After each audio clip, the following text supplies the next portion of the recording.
Hey, what's going on, guys? So today we're going to do a quick update on the Hyena. This is where we're at right now. It's December 8th. We don't got that much time left. So I got the front seat in just so I could look at how things are going. We got the Hydro Boost in. We got some fittings on it. Seat bracket and this panel has made me change some things, figure out where these went. So we got that. We got the orbital valve is replumbed, and we got the floor in here.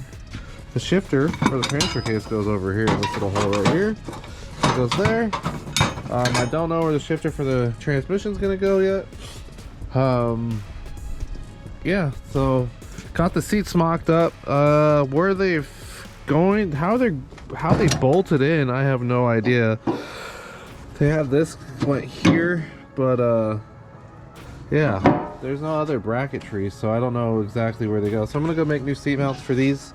And that's where my passengers are going to sit. I'm going to have to make some dashes or a center dash here so that they can both reach things and see things. These are the stock fuel tanks that came with the car. I'm not running them, but I do plan on putting bladders in them so I can get rid of the fuel cell in the back and add a fourth seat. So that's just here for mock-up, so when I bolt the seats in, I don't have to do anything else when I put the OEM seat or OEM gas tank back in. We do have all new brake lines ran, but they're just in there. I still got to do all the securing of all the brake lines still. We got our radiator up here. This is just a Summit LS conversion radiator. I still got to get a fan for that. What else do we got? So we got our ATL tanks. This is what we're going to be running. This is only a 22 gallon, so I am going to have to go get fuel while I'm out there racing, so no big deal. I still got to go get the remote fill for this, so I don't have to, the people filling it don't have to reach all the way over there. So that's gonna happen. And that's our shifter for the transmission. I'm gonna do something similar to International and rip the shifter out of this.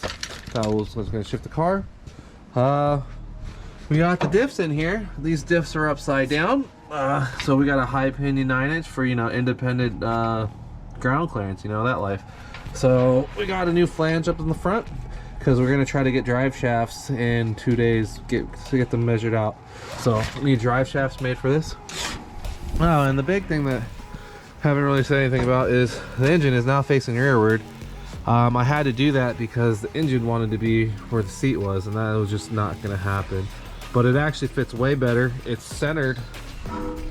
It is centered inside the center frame rails, so I did have to kick that tube out, but relatively super simple. And yeah, it fits so much better. I'm actually way happier with this position. And seeing I'm gonna have to make a cage for this here, so now I'm gonna have I have what's it called here, coil packs. Might have to relocate coil packs too. That would suit. But yeah, figuring it out, and it's going from there. So I have to create like a firewall and block all of this off. So that's gonna have to happen. Then let's see what else. We're already here. We got new coilovers for these. So we got these. We got 3.0s instead of 2.5s. We got these brake lines. We got to go secure. That's pretty much it. We got a bunch of other random stuff to do. Nothing new, no new parts or anything super cool, but trying to figure out how to overcool this thing as well. So we got 8 AN on the transmission. We got a bunch of coolers and stuff. So I like OEM coolers, especially Ford's, because Ford wants to make massive coolers. So I have all these coolers that I'm going to try to figure out which ones I can run and which one I cannot. So I'm going to be doing that. And then I got to build an exhaust. Oh, the exhaust is super tight.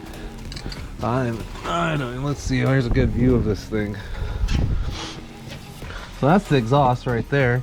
But there's also a drive shaft running through here, so that's going to be interesting on how I can do this one. I did have to switch them out to these are 2.5-inch primaries, but I'm going to do. I have a 3-inch exhaust builder kit, so I'm going to run 3-inch stainlesses with a goal. What else? So Hydro Boost is fitted. The brakes all function once I hook up all that stuff back up, and then yeah, I might have to do some bracing for the cage, but for the most part everything's done. Oh, I don't know if I went over the rims and tires we set up. We got some 17-inch method with some used BFG 40s. So these are only $200 a pop. So I got 6 of them. So it was out of necessity. We're gonna be running used tires. And then, do we have anything cool in here? Got the exhaust on that side. We got the wiring harness. We got the radios from Rugged. We're gonna have to switch up. Apparently we ordered play radios, so we're gonna go get some race radios. That can go to 5 people, which is cool. And then just more coolers and more axle stuff. Yeah, that's about all we got for this update. So still trying to make it to the lake bed, trying to have fun, and yeah, thanks for watching.